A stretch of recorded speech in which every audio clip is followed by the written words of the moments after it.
तेरा कुत्ते तेरी हड्डी उस तरफ है। माया ने एक बार अपनी नेक को हल्का सा लेफ्ट राइट साइड घुमाया और दूसरे ही पल थोड़ा सा आगे बढ़ वेटर की ट्रे से वाइन की बोतल अपने हाथ में उठा ली।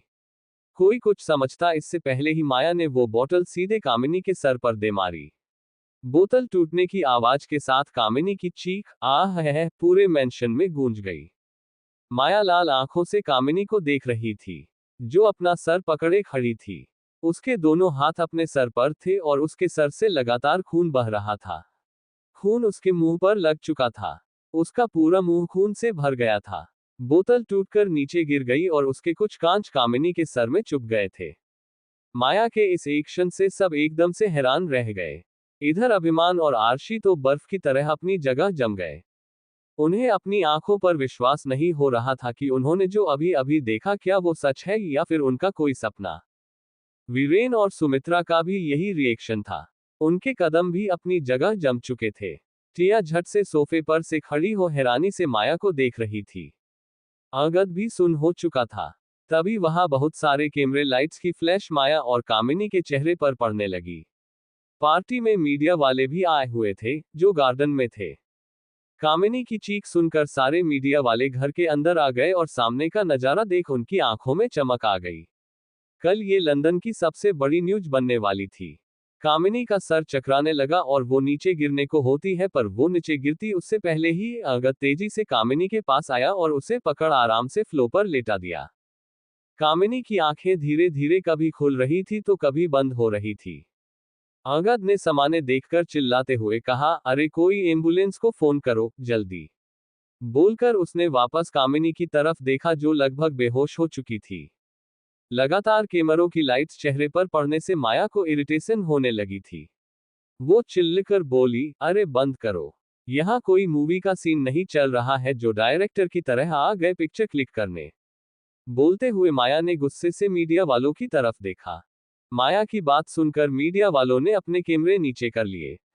एक लड़की जो रिपोर्टर थी वो हल्के गुस्से में बोली, मैम ये आप हमसे किस तरह बात कर रही है? आपको पता भी है हम कौन है? माया बीच में बोली, तुम कौन हो ये मुझे नहीं, तुम्हारे माँ बाप को पता होगा। ये सवाल तुम उनसे करो तो बेहतर होगा, और रही तुम्हारे प्रोफेशन की बात तो तुम सबके हाथों में ये कैमरे और ये माइक देखकर बच्चा भी बता देगा कि तुम सब कौन हो। बोलते हुए उसके फेस पर बोरियत साफ नजर आ रही थी। ये सुनते ही उस लड़की के पास आगे कुछ बोलने को मिला ही नहीं। उसने चारों तरफ देखा, सब हैरानी से माया को ही देख रहे थे, जिसने कामिनी का सर फोड़ दिया, और उसके बाद भी उसका रिएक्शन एकदम नॉर्मल था। उसे देखकर लग रहा था जैसे उसे अपने किए कांड पर कोई रिग्रेट ना हो। अंगद ने गुस्से से माया को देखा और दांत पिसकर बोला, यूं तुम्हें तो मैं देख लूंगा। मेरी मॉम को मारकर अच्छा नहीं किया तुमने। अभी जब पुलिस आएगी ना तब तुम्हारी ये सारी हिकड़ी निकल जाएगी। ये सुनते ही माया के फेस पर डर वाले भाव आ गए। वो डरते हुए बोली, ओह मैं तो डर गई। प्लीज पुलिस को मत बुलाना प्लीज अंगद, तुम मुझे जो सजा देना चाहो दे सकते हो, बट प्लीज पुलिस को मत बुलाना। बोलकर वो जोर से हंसने लगी। अंगद और टिया जिनके फेस पर तिरछी स्माइल आ गई थी पहले माया को डरा देखकर, अब उसे हंसता देख वे दोनों वापस हैरान रह गए। माया कुछ पल हंसने के बाद सार्कास्टिकली बोली, क्या बोलोगे पुलिस को? यही कि पहले तुम्हारे सो कॉल्ड भाई ने सबके सामने मेरी इंसल्ट की और बाद में तुम्हारी प्यारी मॉम ने सबके सामने मुझे बेवजह थप्पड़ मारा। उसके बाद मैंने अपनी सेल्फ प्रोटेक्शन के लिए अपना स्टैंड लिया और उसी स्टैंड ने इस कमीनी औरत का ये हाल कर दिया।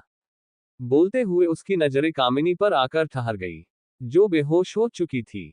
उसके सर से अभी भी खून रिस रहा था और उसका बेटा उसे हॉस्पिटल ले जाने के बजाय माया से आर्ग्यूमेंट करने में लगा हुआ था। अंगद तेज आवाज में बोला, जुबान संभाल कर बात करो। इनका नाम कमिनी नहीं कामिनी है। माया झट से बोली, क्या फर्क पड़ता है कमिनी हो या कामिनी, नेचर से तो ये कमिनी ही है। अंगद ने गुस्से से लाल आंखों से माया को देखा और तेज आवाज में बोला, तुम्हें ये सब महंगा पड़ेगा। आई नो मैंने तुमसे शादी करने से मना कर दिया, तब तुम ये सब ड्रामा कर रही हो ताकि तुम मेरी नजरों में आ सको। Let me make one thing clear to you right now, तुम कुछ भी कर लो पर तुम्हारी औकात मेरी नजरों में वही रहेगी जो पहले थी। ये सुनते ही माया के लब मुस्कुरा उठे। उसने अपने कदम अंगद की तरफ बढ़ाए और वो अंगद के सामने आकर हल्का सा उसके चेहरे पर झुकते हुए बोली, डोंट वरी, माया को सस्ती चीजें पसंद भी नहीं है। देख लेना, मैं कहीं भागे नहीं जा रही हूँ, एंड एक बात तुम्हें मैं भी क्लियर कर देती हूँ, तुम जैसे कुत्ते में मुझे भी कोई इंटरेस्ट नहीं है। तुम्हारी हड्डी उस तरफ है, सी देखो। बोलते हुए उसने अंगद की चीन पर अपनी एक फिंगर रखी और उसका चेहरा टिया की तरफ घुमा दिया। अंगद की नजरें टिया को देख रही थी, जो गुस्से से उसे ही देख रही थी। अपनी हड्डी को संभालो कुत्ते, कहीं ऐसा ना हो फिर हड्डी के लिए भौंकना पड़े। ये सुनते ही अंगद ने गुस्से से माया को देखा। माया ने सार्कास्टिकली मुस्कुराते हुए उसकी तरफ आई विंक की और फिर एकदम से उससे दूर हो खड़ी हो गई। अंगद हैरानी से माया को देख रहा था। ये वो माया नहीं थी जो उसके पीछे पागल थी। ये तो कोई और ही माया थी जिसकी माया किसी को समझ नहीं आ रही थी। अंगद कुछ बोलता उससे पहले ही वहां बॉडीगार्ड आ गए। बॉडीगार्ड को देखते ही अंगद ने शक्ति से ऑर्डर दिया, मॉम को कार में ले चलो और मीडिया को यहां से हटाओ। बोलकर उसने सबकी तरफ देखा और तेज आवाज में बोला, सॉरी लेडीज एंड जेंटलमैन, अभी एंगेजमेंट नहीं हो सकती है। अब आप सब जा सकते हैं यहां से। ये सुनते ही टिया, वीरेन और सुमित्रा के चेहरे एकदम से पीले पड़ गए। अंगद की बात सुनकर धीरे धीरे वहां से भीड़ हटने लगी और कुछ ही देर में पूरा लिविंग हॉल एकदम से खाली हो गया। अभिमान और आरशी दोनों अभी वही थे। तभी सुमित्रा की नजर आरशी और वीरेन पर पड़ी। वो गुस्से से उन दोनों के पास आए और चिल्लाते हुए बोली, वाह आरशी वाह, अपनी बेटी को क्या सिखाया है तुमने। अब तो खुश हो ना तुम दोनों मेरी बेटी की बेइज्जती करवा के, उसकी एंगेजमेंट तुड़वा के। ये सुनते ही आरशी की आंखों से आंसू बहने लगे। उसने धीरे से अपना सर नामे हिला दिया। हमने पहले ही कहा था तुम्हारी बेटी की वजह से यहाँ कोई तमाशा नहीं होना चाहिए, पर फिर भी यहाँ तमाशा हुआ। ये सब हम ऐसे ही नहीं भूलने वाले हैं। इसका खामियाजा तुम्हें भुगतना पड़ेगा। कल सुबह धक्के मारकर तुम तीनों को खुराना मेंशन से बाहर नहीं निकाला ना तो हमारा नाम भी वीरेन खुराना नहीं। वीरेन ने गुस्से से कांपते हुए कहा। कोई कुछ बोलता उससे पहले ही उन्हें अंगद की आवाज सुनाई दी, अंकल आंटी बातें बाद में कर लेना, पहले मॉम को हॉस्पिटल ले जाना जरूरी है। बोलते हुए वो बाहर की तरफ बढ़ गया। कामिनी को पहले ही बॉडीगार्ड कार में ले गए थे। वीरेन और सुमित्रा ने एक नजर गुस्से से आरशी को देखा और फिर अंगद के पीछे चले गए।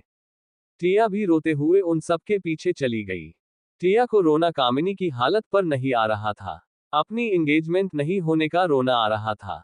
उन सबके जाने के बाद माया ने अपनी वॉच में टाइम देखा और फिर आरशी और अभिमान की तरफ देखा जो उसे ही देख रहे थे।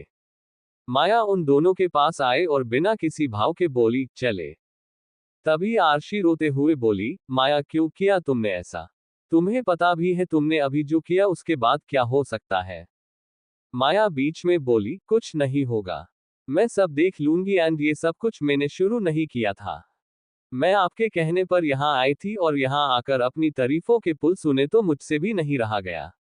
पेशेंस नहीं है मुझमें और नहीं मैं इतनी महान हूँ जो सामने वाले की बातें सुन सकूं और उनकी मार खा सकूं। आपको चलना है चलिए, वरना मैं अकेले चली जाऊंगी। बोलते हुए उसने एक नजर अभिमान को देखा और फिर वापस आरशी को देखने लगी। अभिमान ने धीरे से आरशी के कंधे पर हाथ रखा। आरशी ने सर घुमा, आंसू भरी आंखों से अभिमान को देखा जो आंखों से उसे शांत रहने को कह रहे थे। कुछ पल बाद अभिमान ने माया को देखकर कहा, चलो बेटा। माया ने कुछ नहीं कहा और चुपचाप अपने कदम बाहर की तरफ बढ़ा दिए। कुछ देर बाद वे सब पार्किंग एरिया में आए और अपनी कार में बैठ वहां से निकल गए। माया बैक सीट पर अपना सर पीछे सीट से टिकाए आंखें बंद किए बैठी थी। उसके दिमाग में इस वक्त बहुत कुछ चल रहा था। उसे अब इंतजार था तो कल सुबह का। कल सुबह के बाद बहुत कुछ बदलने वाला था और उसे बदलने के लिए माया ने अपना जाल बिछा दिया था। आरशी माया के बगल में बैठी बाहर देख रही थी। उसे टेंशन और घबराहट हो रही थी। अगर वीरेन ने उन्हें घर से निकाल दिया तो वे सब कहाँ जाएंगे, क्योंकि जितनी भी फाइनेंशियल इनकम थी वो सारी वीरेन के ही कंट्रोल में थी। उनके पास कुछ नहीं था और नहीं उन्होंने कभी इस चीज का विरोध किया था। आरशी के दिमाग में बस यही सब चल रहा था और अभिमान भी इन्हीं सब के बारे में सोच रहा था। ऐसे ही सोचते हुए खुराना मेंशन आ गया। वे तीनों कार से बाहर आए। माया ने एक नजर आरशी और अभिमान को देखा और फिर तेज कदमों से अंदर चली गई। वो एक मिनट भी यहाँ रुकना नहीं चाहती थी। अगर वो यहाँ रुकती तो अभिमान और आरशी उससे सवाल जवाब करते जिनका आंसर देने का अभी उसका मूड नहीं था। आरशी और अभिमान दोनों बस माया को जाते देखते रह गए। अभिमान ने एक गहरी सांस ली और आरशी की तरफ देखकर बोले, चले। ये सुनते ही आरशी ने सर घुमा, अभिमान को देखा और फिर धीरे से अपना सर हाँ में हिला दिया। वे दोनों भी मेंशन के अंदर चले गए। माया अपने रूम की बालकनी में खड़ी कॉल पर किसी से बात कर रही थी। वो सामने देखते हुए बिना किसी एक्सप्रेशन के बोली, कल सुबह तक सारा काम हो जाना चाहिए और जब आपको बुलाया जाए तो सारे डॉक्यूमेंट लेकर यहाँ आ जाना। ध्यान रहे कोई गलती ना हो और हाँ, मीडिया वालों को संभाल लेना। जो न्यूज मैंने बताई है वही कल के न्यूज की हेडलाइन होनी चाहिए। बोलते हुए उसके फेस पर क्रीपी स्माइल छाई हुई थी। तभी दूसरी तरफ से किसी आदमी की आवाज आई, ओके मैम, समझ गया, आपका काम हो जाएगा। माया रेलिंग पर अपना एक हाथ टिका, हल्का सा उस पर झुकते हुए बोली, मम इट्स गुड फॉर यू। बोलकर उसने कॉल कट कर दिया। माया ने अपने दोनों हाथ रेलिंग पर रख लिए। उसकी नजरें बाहर पसरे गहरे अंधेरे को देख रही थी। ठंडी हवा चल रही थी, जिसमें माया के बाल हवा में उड़ रहे थे और कुछ बाल उसके फेस पर आ रहे थे। चांद की रोशनी में माया का खूबसूरत चेहरा धमक रहा था। उसके होंठों पर छाई डेंजर स्माइल उसे किलर लुक दे रही थी। दूसरी तरफ जर्मनी, बर्लिन, रात 8 बजे। जर्मनी की राजधानी और उसके सबसे बड़े शहर बर्लिन के घने जंगल में इस वक्त जोर का शोर मचा हुआ था। कुछ लोगों के जूतों की आवाज तेजी से आ रही थी, जिससे वहां पेड़ों पर बैठे पक्षी उड़कर दूसरी तरफ भाग रहे थे। उन जूतों की आवाज सुनकर ही पता चल रहा था कि कोई अपनी जान बचाकर भाग रहा है। दूसरी तरफ जर्मनी, बर्लिन, रात 8 बजे। जर्मनी की राजधानी और उसके सबसे बड़े शहर बर्लिन के घने जंगल में इस वक्त जोर का शोर मचा हुआ था। कुछ लोगों के जूतों की आवाज तेजी से आ रही थी, जिससे वहां पेड़ों पर बैठे पक्षी उड़कर दूसरी तरफ भाग रहे थे। उन जूतों की आवाज सुनकर ही पता चल रहा था कि कोई अपनी जान बचाकर भाग रहा है। उन सबके पीछे एक आदमी के तेजी से भागने के जूतों की आवाज आ रही थी। कुछ आदमी तेजी से भागते हुए पीछे मुड़ मुड़कर देख रहे थे। उन सबके चेहरे पर खौफ नजर आ रहा था। अंधेरा होने की वजह से उन सबका चेहरा तो नजर नहीं आ रहा था, पर चांद की पेड़ों से छनकर आती रोशनी में उनके फेस एक्सप्रेशन कुछ दिखाई दे रहे थे। तभी अचानक पीछे से एक चाकू आकर उन भागते हुए एक आदमी की पीठ पर लगा। वो एकदम से चीख पड़ा और अपनी पीठ पर हाथ रखते हुए वो मुंह के बल नीचे गिर गया। अपने साथी की चीख सुनकर भाग रहे उन पांचों आदमियों ने पलटकर उस आदमी को देखा जो दर्द में तड़पता हुए चिल्ला रहा था। उन सबके चेहरे जो पहले ही खौफ से कांप रहे थे, वे और ज्यादा कांपने लगे। उन सबके चेहरे एकदम से पीले पड़ गए। तभी उन्हें होश आया और वे वापस तेजी से दौड़ने लगे। तभी एक शख्स जो उन सबके पीछे आ रहा था, उसकी काली आंखें अंधेरे से भी गहरी थी, वो सामने उन आदमियों पर टिकी हुई थी। उसके होंठों पर छाई डेंजर स्माइल जो उन सब आदमियों को और ज्यादा डरा रही थी। वो शख्स उस नीचे गिरे आदमी के पास आया और उसकी पीठ से चाकू निकाल उसकी नेक में धंसा दिया। उसकी नेक से खून का तेज फव्वारा निकल गया। खून के कुछ छींटे उस शख्स के मुंह पर जा गिरे, पर उस शख्स को उन छींटों से कोई फर्क नहीं पड़ा।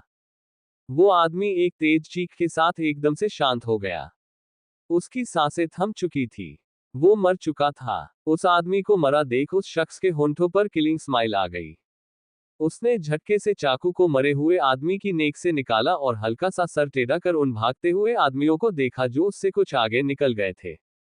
उस शख्स की स्माइल और गहरी हो गई। उसने अपनी कमर के पीछे से गन निकाली और मरे हुए आदमी को देखते हुए अपना हाथ पीछे कर बिना देखे उन आदमियों को शूट करने लगा।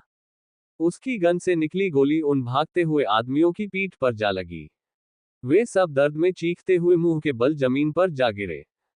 उस शख्स ने हल्का सा सर घुमा, उन आदमियों को देखा और बिना किसी एक्सप्रेशन के बोला, रिवांश वालिया को धोखा देकर जिंदा रहने की सोच रखना ही गलत है और तुम सबने तो जिंदा रहने की कोशिश की है। देखो क्या रिजल्ट मिला, मौत। इतना बोल वो जोर से हंसने लगा। उसकी हंसी की आवाज जंगल में गूंज उठी। उसकी हंसी इतनी खतरनाक थी कि एक पल के लिए वहां के जानवर भी डरकर इधर उधर भागने लगे थे। तभी अचानक रिवांश का फोन रिंग किया, जिसकी आवाज सुन रिवांश ने हंसना बंद कर अपने फोन की तरफ देखा और फ्लैश हो रहे नाम को देख उसके चेहरे पर बोरियत भरे एक्सप्रेशन आ गए। उसने कॉल कट किया और फोन को देखते हुए बोला, नॉनसेंस। इतना बोल उसने फोन को सामने पेड़ पर दे मारा, फोन पेड़ से भिड़कर नीचे गिर गया। रिवांश उन आदमियों के पास आया और मुस्कुराते हुए उन सबको देखने लगा। उन आदमियों की आंखें जो दर्द की वजह से ऑलमोस्ट बंद हो चुकी थी। अपने सामने किसी की प्रेजेंस महसूस कर उन्होंने धीरे से आंखें खोल सामने देखा और सामने खड़े रिवांश को देखते ही उन सबकी सांसें हल्क में अटक गई। वे एकदम से कांपने लगे। उन सबको कांपता देख रिवांश के होंठों के कोने तिरछे मुड़ गए। वो पंजों के बल एक आदमी के पास बैठा और एकदम से उसके बालों को पकड़ उसका चेहरा ऊपर की तरफ उठा तिरछा मुस्कुराकर उसकी आंखों में देखने लगा। उस आदमी की हल्की सी आह निकल गई और उसने धीरे से अपनी आंखें खोल रिवांश को देखा जो खुद उसे ही देख रहा था। रिवांश धीरे से बोला, क्या सोचा था मुझसे बचकर भाग जाओगे? इतना आसान है मुझसे भागना? हम बोलो। बोलते हुए उसकी आवाज काफी सर्द थी। उसकी पकड़ उस आदमी के बालों पर कसती जा रही थी। वो आदमी दर्द में तड़पते हुए बोला, I am so sorry sir. Sir गलती हो गई, माफ कर दीजिए। बस एक मौका दे दीजिए, आई प्रोमिस आगे से कभी ऐसा नहीं करूंगा। हम लक्ष्य खुराना के बहकावे में आ गए थे। अभी उसने इतना ही बोला था तभी रिवांश ने एकदम से उसके गाल पर एक जोर का थप्पड़ जड़ दिया। वो आदमी संभल नहीं पाया और मुंह के बल नीचे जा गिरा। उसका पूरा जबड़ा हिल चुका था। उसने अपने गाल पर एक हाथ रखा हुआ था और उसकी आंखें बंद होने लगी थी। भाई बस करो वरना ये मर जाएगा। इतनी आसान मौत डिजर्व नहीं करता है ये। पीछे से एक बेहद ठंडी आवाज आई। इस आवाज को सुनकर रिवांश के होंठों पर अजीब सी स्माइल आ गई। वो बिना किसी भाव के बोला, डोंट वरी रेहान, ये तब तक नहीं मरेगा जब तक मैं नहीं चाहूंगा। इन सबको इतनी आसान मौत नहीं बल्कि मौत से भी बदतर मौत मिलेगी। आखिर लक्ष्य खुराना को भी तो पता चलना चाहिए, वो जिसके साथ ये चिप गेम खेल रहा है वो खेल मैंने कब का खेल कर छोड़ दिया है। बोलकर वो तिरछा मुस्कुरा दिया। रिवांश की बात सुनकर रेहान के होंठों पर भी किलर स्माइल आ गई। रिवांश खड़ा हुआ और उसने रेहान की तरफ देखा जो अपने दोनों हाथ पेंट की पॉकेट में डाले खड़ा उसे ही देख रहा था। रेहान के पीछे ब्लैक यूनिफॉर्म पहने बहुत सारे बॉडीगार्ड खड़े थे, जिनके फेस पर भी कोई एक्सप्रेशन नहीं थे।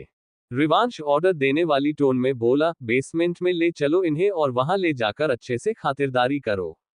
ध्यान रहे इनकी खातिरदारी में कोई कमी नहीं रहनी चाहिए। बोलते हुए उसकी नजरें बॉडीगार्ड पर टिकी हुई थी। बॉडीगार्ड ने तुरंत अपना सर हाँ में हिलाते हुए कहा, ओके सर समझ गए।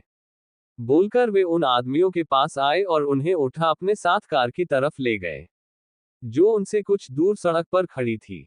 भाई चले, रेहान ने रिवांश को देखते हुए कहा। रिवांश ने धीरे से अपना सर हिला दिया और उसके बाद वे दोनों भी सड़क की तरफ चले गए। कुछ देर बाद बलिन की सुनसान सड़क पर 10-12 कारों का काफिला चल रहा था। सबसे आगे की कार में रिवांश और रेहान बैठे थे और पीछे की कारों में बॉडीगार्ड जो रिवांश और रेहान की सेफ्टी के लिए उनके पीछे थे। कुछ देर बाद रिवांश की कार एक बड़े से मेंशन के बाहर आकर रुकी। अंधेरी रात में भी वो मेंशन स्टार की तरह लाइटों से जगमगा रहा था। रिवांश कार से बाहर आया और तेज कदमों से मेंशन के अंदर बढ़ गया। उसी के पीछे रेहान भी मेंशन के अंदर चला गया। वे दोनों लिविंग हॉल में आए और स्टेयर से होते हुए ऊपर अपने रूम की तरफ जाने लगे।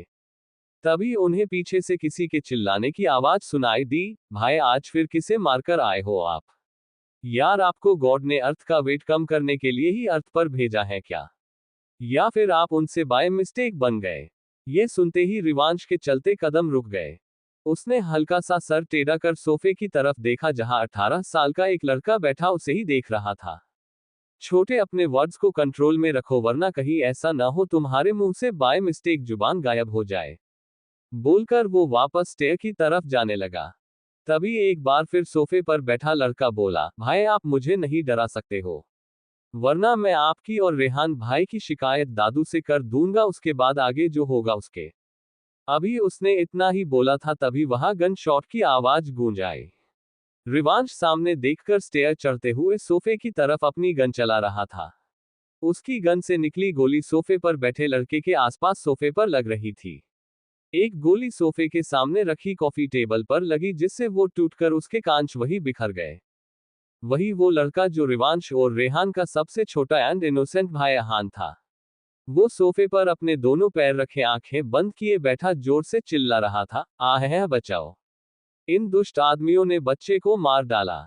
बचाओ! उसकी चीख पूरे मेंशन में गूंज रही थी। रिवांश और रेहान ने आहान की चीखों को इग्नोर किया और अपना सरनामे हिला अपने रूम में चले गए। आहान अभी भी वैसे ही बैठा चिल्लाए जा रहा था।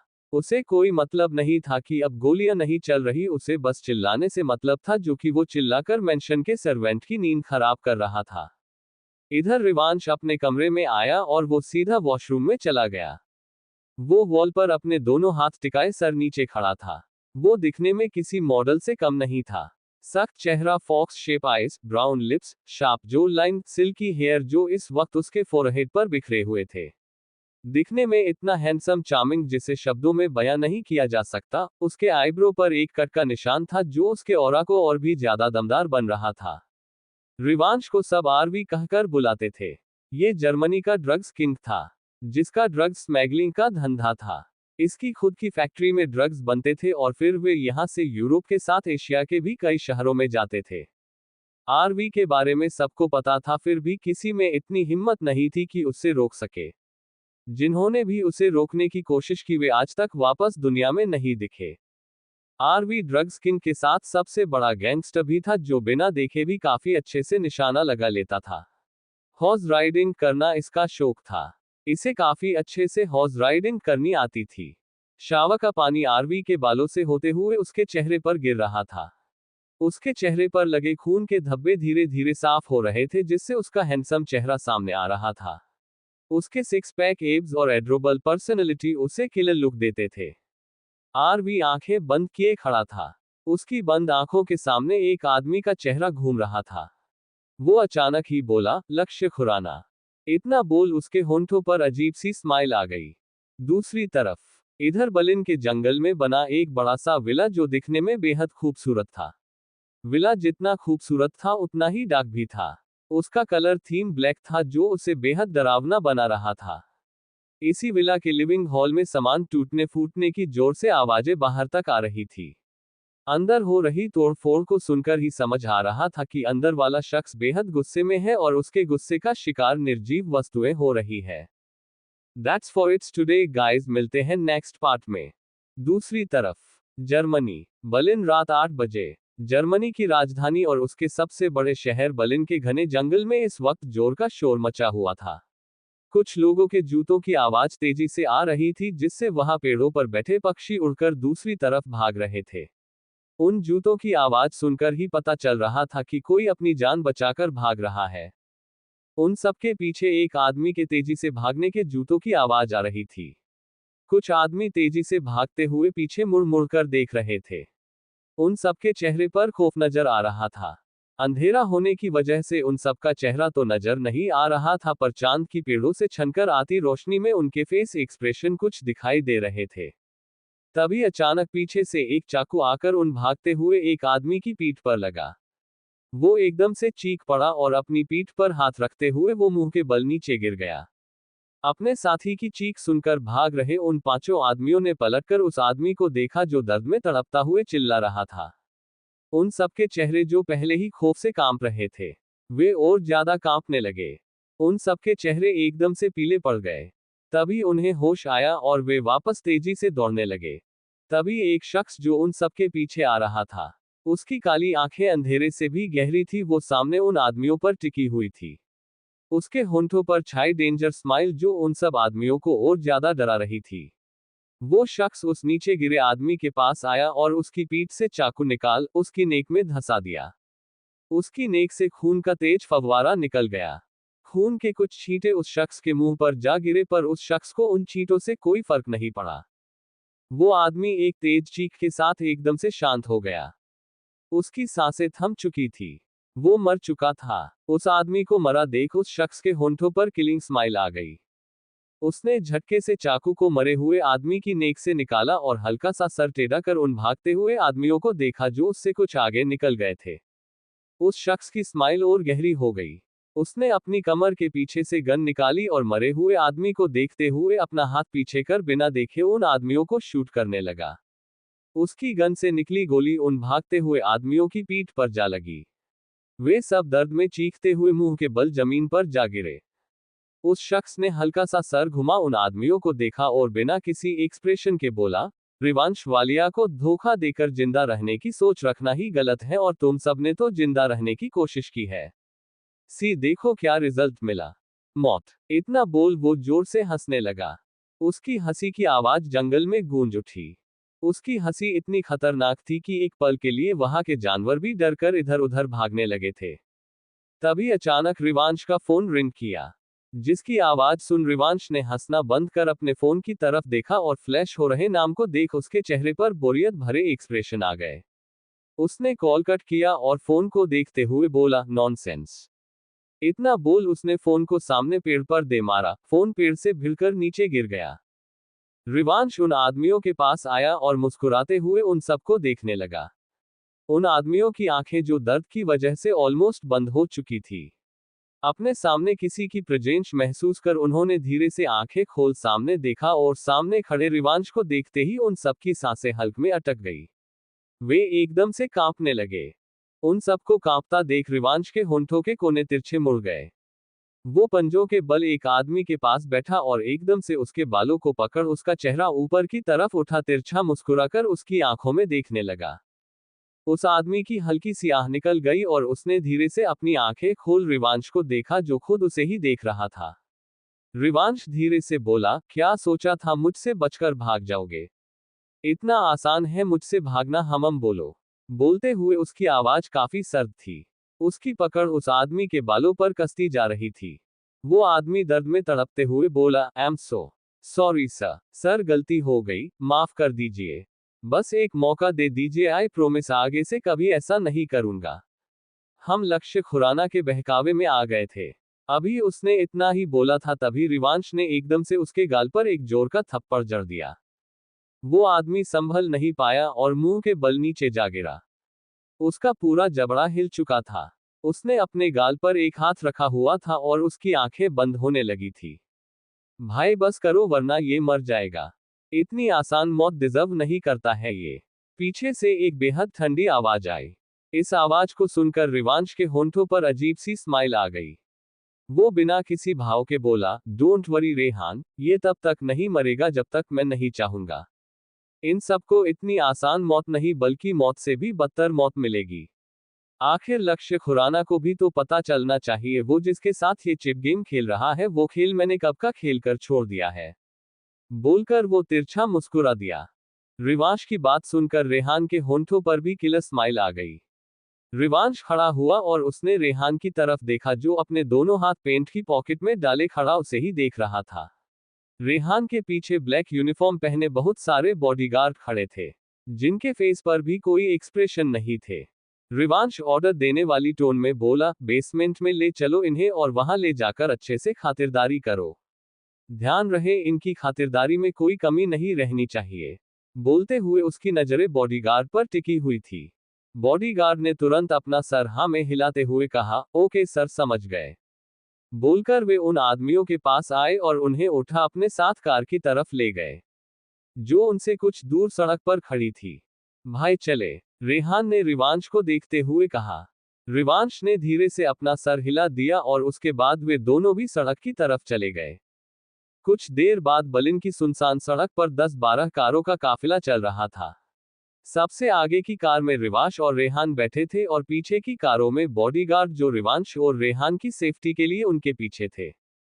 कुछ देर बाद रिवांश की कार एक बड़े से मेंशन के बाहर आकर रुकी। अंधेरी रात में भी वो मेंशन स्टार की तरह लाइटों से जगमगा रहा था। रिवांश कार से बाहर आया और तेज कदमों से मेंशन के अंदर बढ़ गया। उसी के पीछे रेहान भी मेंशन के अंदर चला गया। वे दोनों लिविंग हॉल में आए और स्टेयर से होते हुए ऊपर अपने रूम की तरफ जाने लगे। तभी उन्हें पीछे से किसी के चिल्लाने की आवाज सुनाई दी, भाई आज फिर किसे मारकर आए हो आप? यार आपको गॉड ने अर्थ का वेट कम करने के लिए ही अर्थ पर भेजा है क्या? या फिर आप उनसे बाय मिस्टेक बन गए? ये सुनते ही रिवांश के चलते कदम रुक गए। उसने हल्का सा सर टेढ़ा कर सोफे की तरफ देखा जहां 18 साल का एक लड़का बैठा उसे ही देख रहा था। छोटे अपने वर्ड्स को कंट्रोल में रखो वरना कहीं ऐसा ना हो तुम्हारे मुंह से बाय मिस्टेक जुबान गायब हो जाए। बोलकर वो वापस स्टेयर की तरफ जाने लगा। तभी एक बार फिर सोफे पर बैठा लड़का बोला, भाई आप मुझे नहीं डरा सकते हो, वरना मैं आपकी और रेहान भाई की शिकायत दादू से कर दूंगा, उसके बाद आगे जो होगा उसके। अभी उसने इतना ही बोला था तभी वहां गन शॉट की आवाज गूंज आई। रिवांश सामने देखकर स्टेयर चढ़ते हुए सोफे की तरफ अपनी गन चला रहा था। उसकी गन से निकली गोली सोफे पर बैठे लड़के के आसपास सोफे पर लग रही थी। एक गोली सोफे के सामने रखी कॉफी टेबल पर लगी, जिससे वो टूटकर उसके कांच वही बिखर गए। वही वो लड़का जो रिवांश और रेहान का सबसे छोटा एंड इनोसेंट भाई अहान था। वो सोफे पर अपने दोनों पैर रखे आंखें बंद किए बैठा जोर से चिल्ला रहा था, आहे बचाओ, इन दुष्ट आदमियों ने बच्चे को मार डाला, बचाओ। उसकी चीख पूरे मेंशन में गूंज रही थी। रिवांश और रेहान ने अहान की चीखों को इग्नोर किया और अपना सरनामे हिला अपने रूम में चले गए। अहान अभी भी वैसे ही बैठा चिल्लाए जा रहा था। उसे कोई मतलब नहीं था कि अब गोलियां नहीं चल रही, उसे बस चिल्लाने से मतलब था, जो कि वो चिल्लाकर मेंशन के सर्वेंट की नींद खराब कर रहा था।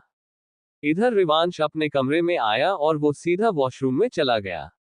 वो वॉल पर अपने दोनों हाथ टिकाए सर नीचे खड़ा था। वो दिखने में किसी मॉडल से कम नहीं था। सख्त चेहरा, fox shape eyes, brown lips, sharp jawline, silky hair जो इस वक्त उसके फोरहेड पर बिखरे हुए थे। दिखने में इतना हैंडसम, चार्मिंग जिसे शब्दों में बयां नहीं किया जा सकता। उसके आईब्रो पर एक कट का निशान था जो उसके ऑरा को और भी ज्यादा दमदार बन रहा था। रिवांश को सब आरवी कहकर बुलाते थे। ये जर्मनी का ड्रग्स किंग था, जिसका ड्रग्स स्मगलिंग का धंधा था। इसकी खुद की फैक्ट्री में ड्रग्स बनते थे और फिर वे यहां से यूरोप के साथ एशिया के भी कई शहरों में जाते थे। आरवी के बारे में सबको पता था, फिर भी किसी में इतनी हिम्मत नहीं थी कि उससे रोक सके।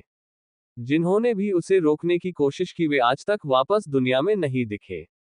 आरवी ड्रग्स किंग के साथ सबसे बड़ा गैंगस्टर भी था, जो बिना देखे भी काफी अच्छे से निशाना लगा लेता था।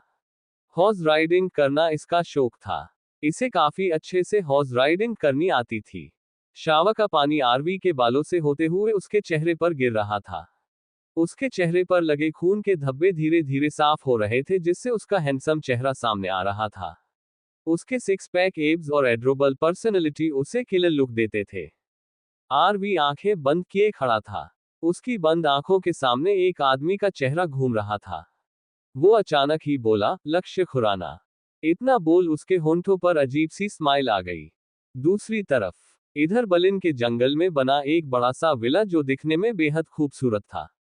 विला जितना खूबसूरत था उतना ही डार्क भी था। उसका कलर थीम ब्लैक था, जो उसे बेहद डरावना बना रहा था। इसी विला के लिविंग हॉल में सामान टूटने फूटने की जोर से आवाजें बाहर तक आ रही थी। अंदर हो रही तोड़फोड़ को सुनकर ही समझ आ रहा था कि अंदर वाला शख्स बेहद गुस्से में है और उसके गुस्से का शिकार निर्जीव वस्तुएं हो रही है। आज के लिए बस इतना ही, मिलते हैं नेक्स्ट पार्ट में। ये क्रेडिट ऑथर टीना शेखावत को जाता है, इनका लिंक नीचे दिया गया है।